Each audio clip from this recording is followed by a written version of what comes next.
Alors Milan, bien installé? Il y a un lycée français à Cape Town. Au fait, ton container est arrivé? Dis maman, on reviendra à Mexico? Mais alors, on parlera quelle langue à la maison? Et toi dans tout ça, ça va?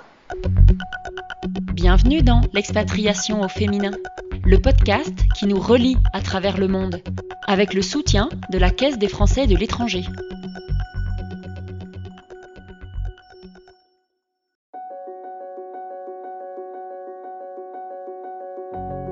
On est vulnérable parce que, oui, il y a toutes ces questions. Donc en expatriation, bien souvent, il n'y a pas de job.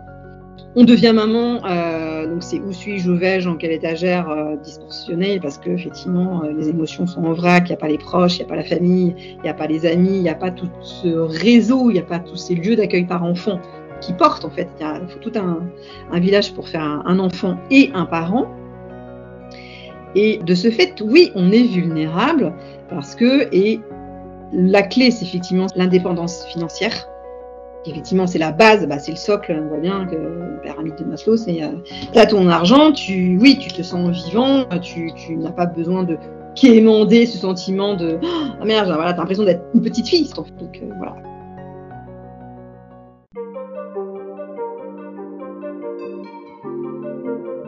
Dans cet épisode, nous allons voir pourquoi l'expatriation peut être source de vulnérabilité pour les femmes. Vous avez bien entendu, vulnérabilité. Pourquoi ce mot fort? Pourquoi associer femmes expatriées et vulnérabilité? Chez Expat Communication, nous savons à quel point l'expatriation est une aventure formidable qui fait grandir. Mais partir bien informé vous aide à vous préparer et donc à limiter les potentielles difficultés. Dans ce podcast, nous allons entendre des histoires douloureuses, mais nous allons aussi vous donner les clés pour éviter ces situations parfois dramatiques. Nous allons entendre deux intervenants dans cet épisode.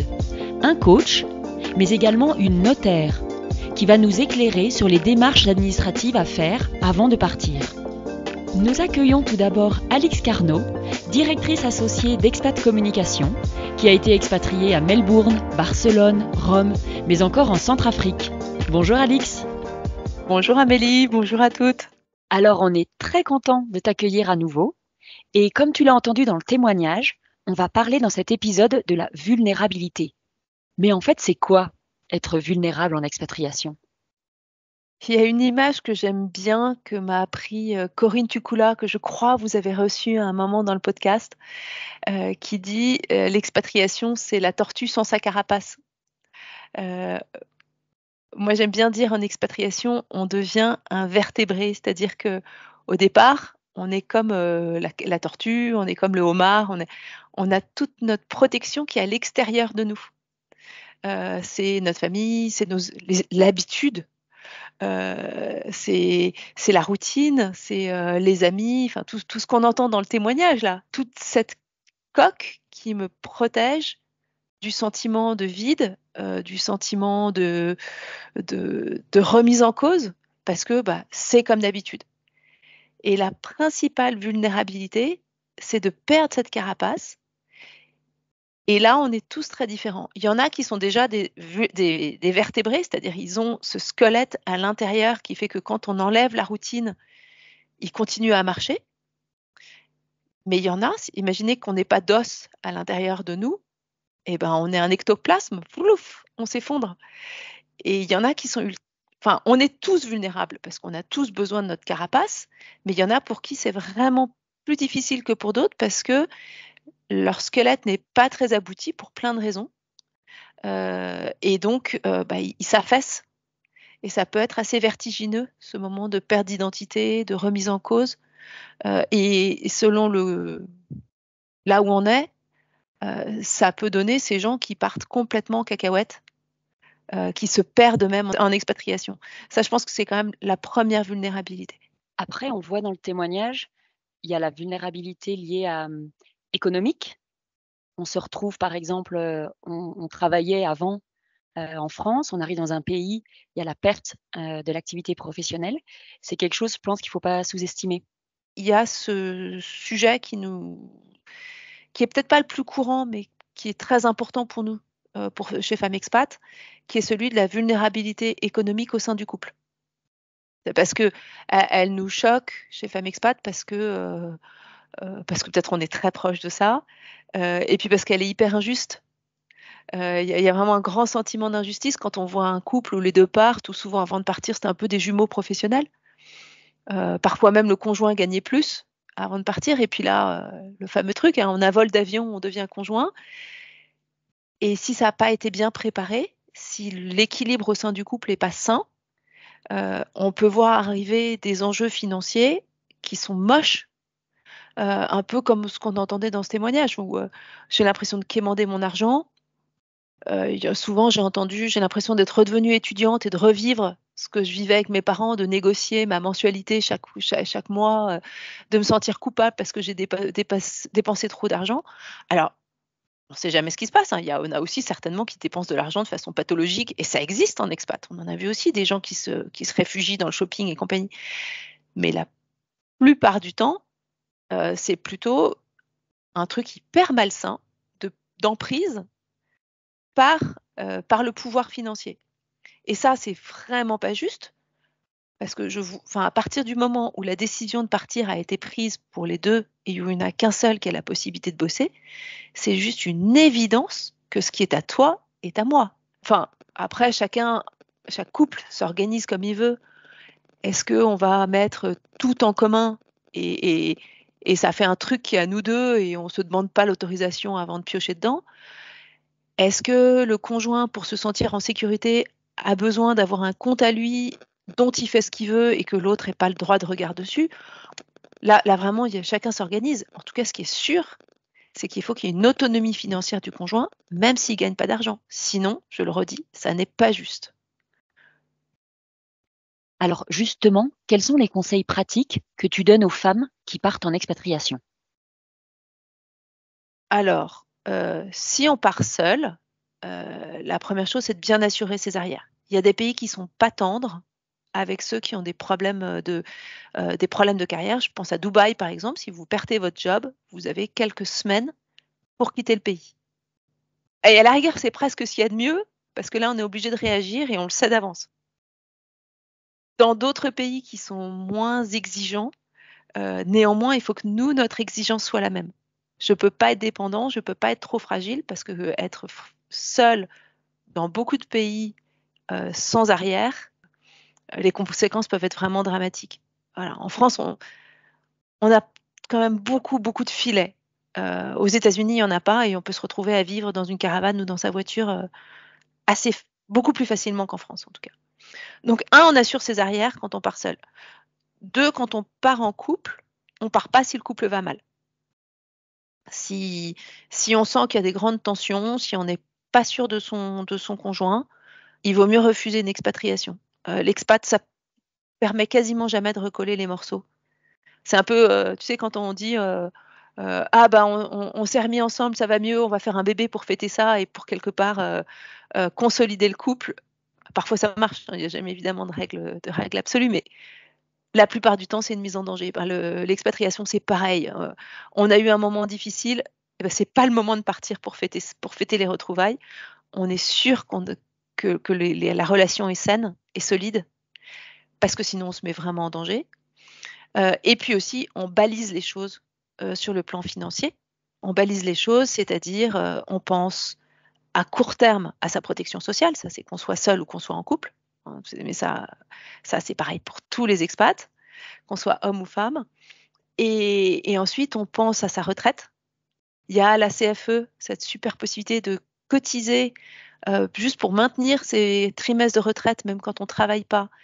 Ça vaut cher, c'est contraignant, mais à long terme, je pense que c'est un pari gagnant. Et puis, et ça, on déteste tout ça, mais on le fait parce que c'est important et qu'il ne faut pas faire l'autruche, et que les filles, on a un peu tendance à faire les autruches sur le plan financier et patrimonial.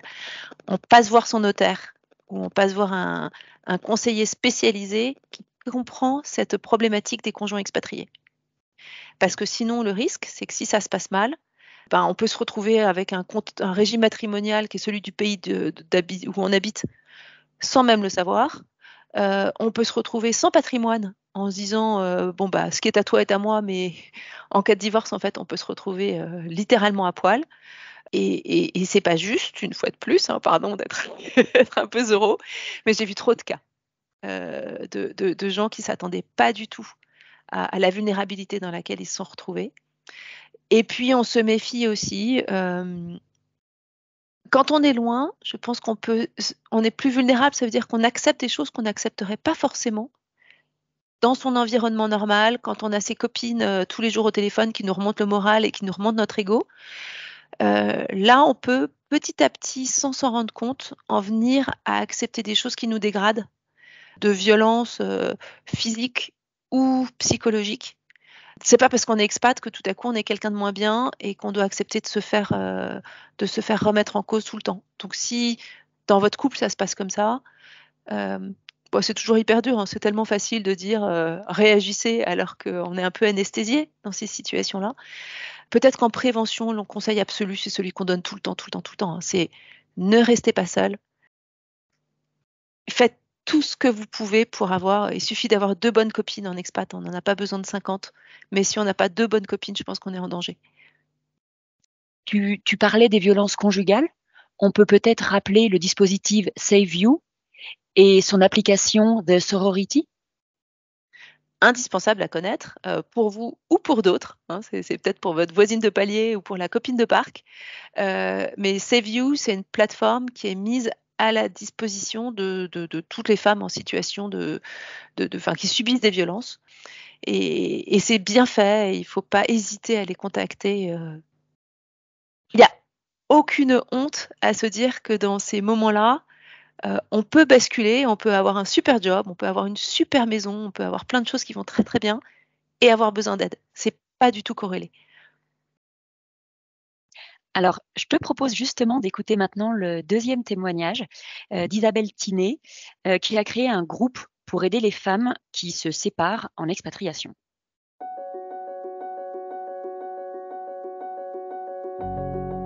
Je suis Isabelle Tinet et en novembre 2016, j'ai créé le groupe Expat Nana Séparées Divorcées. Tout simplement, à ce moment-là, j'avais besoin de partager mes émotions, mes sentiments par rapport à la situation que je vivais, à savoir j'étais en cohabitation en France et nous nous étions séparés un peu plus d'1 an après une expatriation à Singapour.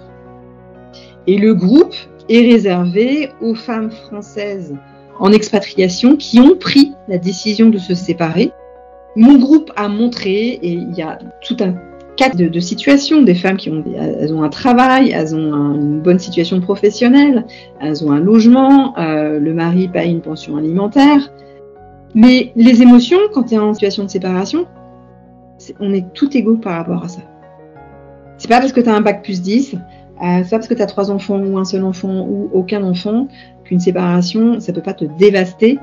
Parce qu'en plus de ça, t'es à l'autre bout du monde, t'as pas de famille, t'as pas d'amis, il n'y a pas d'association et il n'y a pas de réseau. Et la force des groupes, c'est que chaque parent a ses propres compétences, trouve des solutions. On a tous nos solutions entre nous et des fois, on a juste besoin le fait de lire d'autres témoignages fait que, oui, ça va faire boule de neige. Ah bah tiens, ça résonne en moi. Tiens, je pourrais résoudre ça de telle façon. Tiens, j'avais pas pensé à ça. Dans ce témoignage, on voit qu'Isabelle parle de séparation, tout en étant expatriée. Concrètement, en cas de divorce, on fait quoi ? On se renseigne. Je pourrais dire on reste pas seul, mais ça, je crois que vous l'avez toutes compris. Et puis ce groupe est une super réponse, évidemment. Donc moi, je vais surtout dire on se renseigne parce qu'un divorce en expatriation, évidemment, c'est très compliqué parce qu'il y a tout l'enjeu de ma famille est loin, je vais peut-être vouloir rentrer, peut-être que l'autre va pas vouloir rentrer, donc c'est très vite inextricable.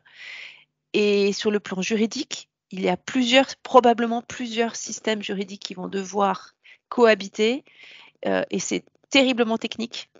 Ça peut être frustrant parce qu'il y a la question, par exemple, des enfants, de garde d'enfants, et même déchirant, parce que la garde d'enfants, il y a l'enjeu technique, juridique de qui va avoir la garde, puis il y a le souci de comment est-ce qu'on fait pratiquement pour que des enfants vivent à cheval sur plusieurs pays ou parfois plusieurs continents, sans que ce soit complètement à leur détriment.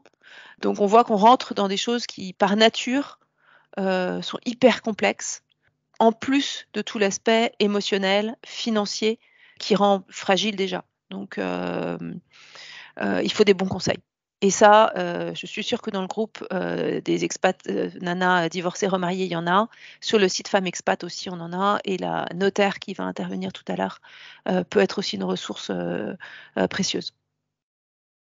Alors, avant d'accueillir notre nouvelle invitée, la notaire Barbara Thomas-David, j'aimerais écouter ton mot de la fin. En repensant à tout ce qu'on s'est dit et à ces témoignages, je me dis que le principal, c'est ce qu'on s'est dit au début sur la carapace. Tu te souviens là, quand on dit on est dans un moment de vulnérabilité parce que tout ce qui nous protège d'habitude n'est plus là et il faut qu'on se reconstruise. Et voilà. Et chaque fois qu'il y a des bonnes gens bien avisés qui donnent des conseils, c'est toujours super, quoi. Mais souvent on se dit bah ouais, mais moi ça va pas trop. Donc déjà j'ai l'impression que c'est trop tard pour ces conseils-là pour moi. Donc qu'est-ce qu'on peut faire pour ça? Je pense que le principal, c'est de se dire comment je ne perds pas le fil de moi-même en continuant à écouter mes aspirations, en continuant à me placer au centre de ce projet. C'est une autre image qu'on utilise souvent, de se dire c'est l'expatriation, c'est comme dans l'avion. Quand il y a des turbulences, je commence par mettre mon masque à gaz en moi-même avant de le mettre aux enfants, parce que sinon on va tous y passer. Dans une famille expat, quand on part et a fortiori quand on part tout seul, la première personne à protéger, c'est soi-même, parce que si on n'est pas irrigué, si on ne trouve pas notre place là-dedans, si on ne se sent pas exister, il y a un moment, on ne va même plus pouvoir aider les autres, on risque de pouvoir tous les envoyer promener. Et moi, j'ai écouté trop de femmes qui craquaient complètement parce qu'elles avaient l'impression de n'être plus que l'instrument de la famille, en fait. Et par rapport à ça, je pense que la responsabilité, ou en tout cas la ressource, elle est chez nous. De se dire qu'est-ce que je fais pour moi, pour exister moi dans ce projet, pour être nourrie, pour être heureuse. Et pour être parfois, c'est pas du tout de l'égoïsme, c'est un réflexe de premier secours de qu'est-ce que je fais pour être vivante moi aussi dans cet expat. Eh bien, écoute, merci Alix, c'est toujours passionnant de parler avec toi. Merci de nous donner tous ces précieux conseils et je suis sûre que nos auditrices vont apprécier. Au revoir Amélie, au revoir à toutes.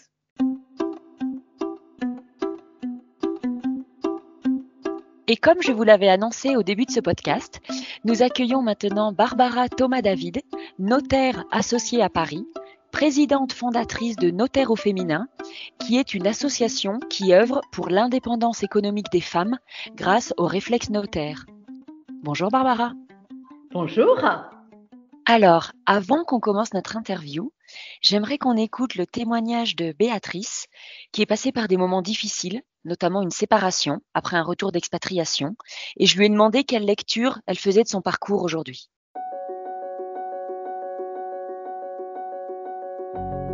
Et en fait, je crois vraiment que si c'était à refaire, eh bien, je listerais, et puis je sais que ça existe, parce que Expat Communication le fait aussi, la liste des sujets qui seraient à aborder, en fait, avant le départ, par rapport aux enfants, par rapport à la carrière, séparation, décès, maladie, voilà, au sens large.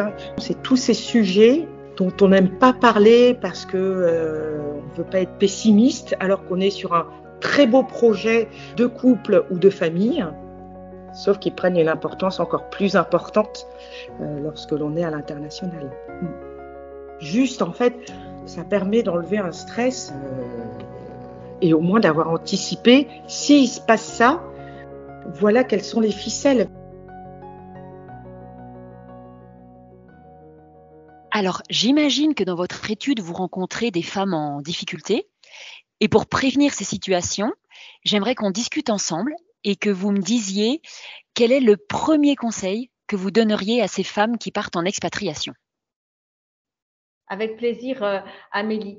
Moi, le premier conseil que je donnerais, c'est justement d'avoir le réflexe notaire, c'est-à-dire d'aller voir son notaire pour une consultation juridique, pour voir si il y a des choses à faire ou peut-être qu'il n'y a rien à faire. Mais il n'est jamais trop tôt pour se poser les bonnes questions et pour être orienté. Parce qu'effectivement, une fois que vous êtes parti en expatriation, que vous êtes loin, la communication, même si elle peut toujours se faire, elle est plus complexe. Donc, une consultation juridique sur mesure en fonction de votre mode de conjugalité, de vos souhaits, quand vous partirez en expatriation, quand vous reviendrez, de votre famille également. Tous ces sujets sont à aborder pour une bonne protection des femmes qui partent en expatriation.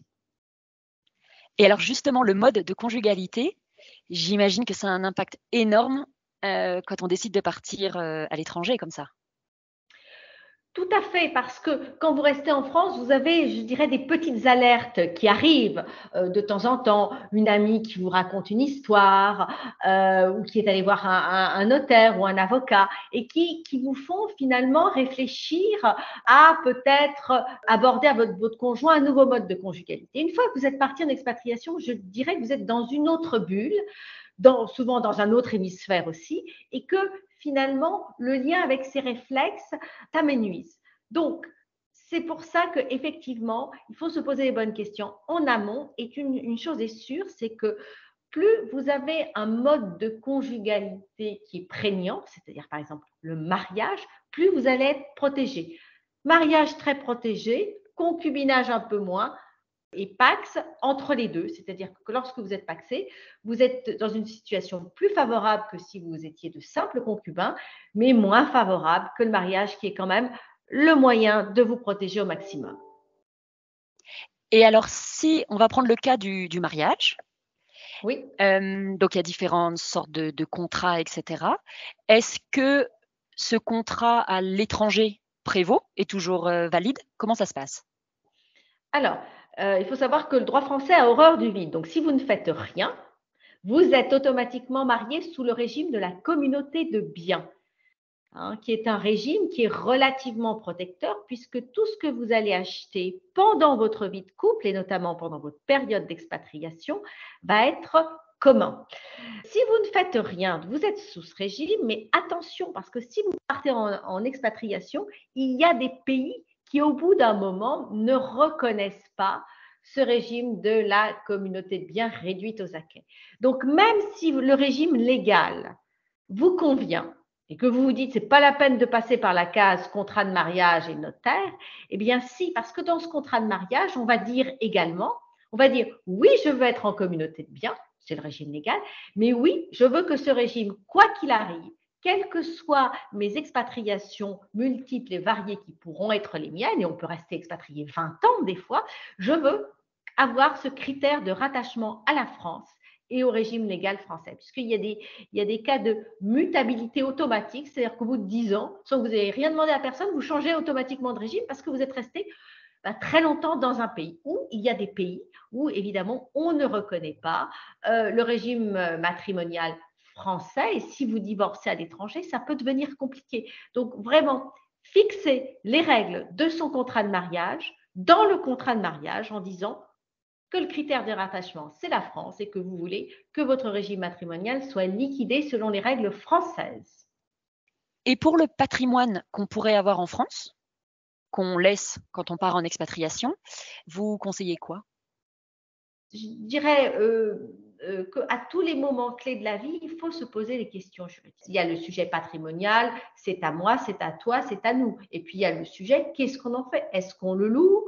Est-ce qu'on le vend? Alors attention, attention à la vente d'un bien qui serait commun avec versement des sous sur un compte qui serait peut-être commun à l'étranger ou propre à son conjoint à l'étranger et qui va finalement acheter avec des fonds communs un bien propre. Là, c'est une véritable catastrophe qui arrive.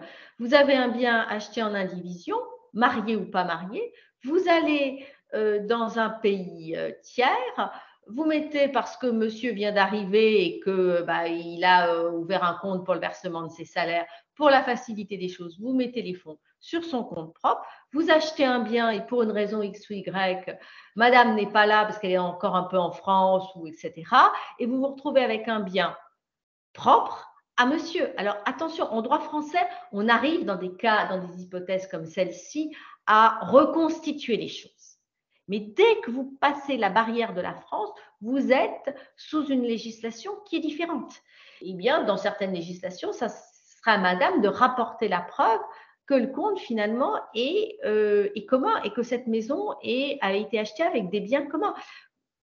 Il y a beaucoup de chances que vous ayez beaucoup de mal à retrouver vos billes. Donc, attention au mouvement d'argent. Ça, c'est vraiment un vrai conseil. Attention au mouvement d'argent de France via l'étranger. Donc, très, très attention à répercuter dans le pays d'accueil les proportions qui étaient les vôtres dans le bien immobilier que vous avez vendu et que vous rachetez à l'étranger. Et si maintenant on aborde un sujet un peu délicat, je pense à la protection en cas de décès. Alors je pense par exemple aux enfants. Est-ce qu'il faut vraiment faire un testament? Est-ce qu'un simple papier écrit suffit, peut être reconnu? Quels sont vos conseils?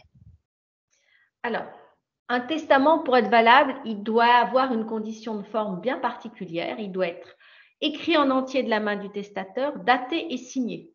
Vous retrouvez cet écrit dans la table de nuit de la personne malheureusement décédée. Cet écrit est, sur le principe, parfaitement valable.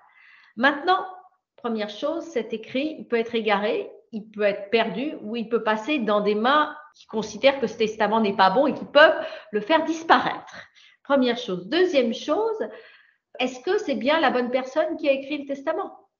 On pourrait très bien dire, non, je ne reconnais pas l'écriture, je ne suis pas d'accord. Encore autre chose, cette personne n'avait pas ses capacités mentales lorsqu'elle a écrit le testament. Donc, tout ça, c'est des causes d'annulation du testament.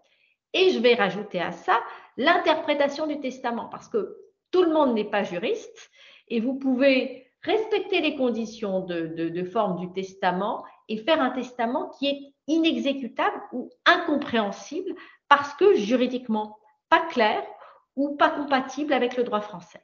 Donc, vraiment, moi, mon conseil, même si vous êtes parti en expatriation, vous pouvez faire une visioconférence avec un notaire qui va en fonction de vos souhaits, vous dicter un projet de testament que vous allez ensuite pouvoir recopier tranquillement sur une feuille de papier, vous le datez, vous le signez, vous l'envoyez en courrier express à votre notaire et il se chargera de le conserver par devers lui.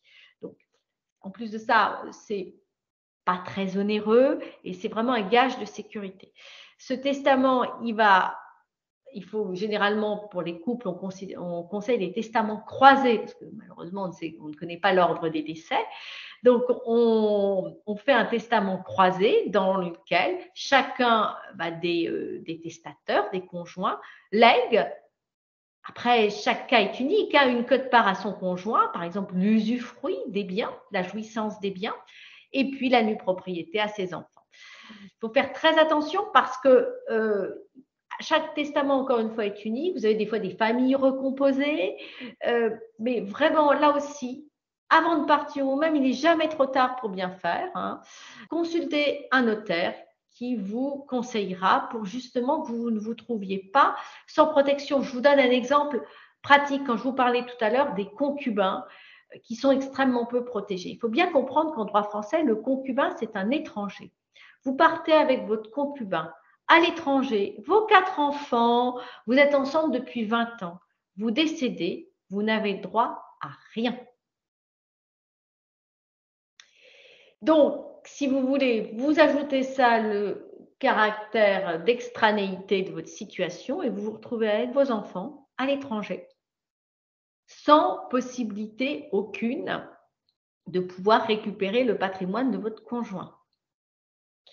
Donc, l'idée du Pacs, à mon avis, avant de partir à l'étranger, si vous n'avez pas envie de vous marier, c'est quand même pas mal parce que vous faites un Pacs et vous faites derrière un testament, vous êtes quand même protégé.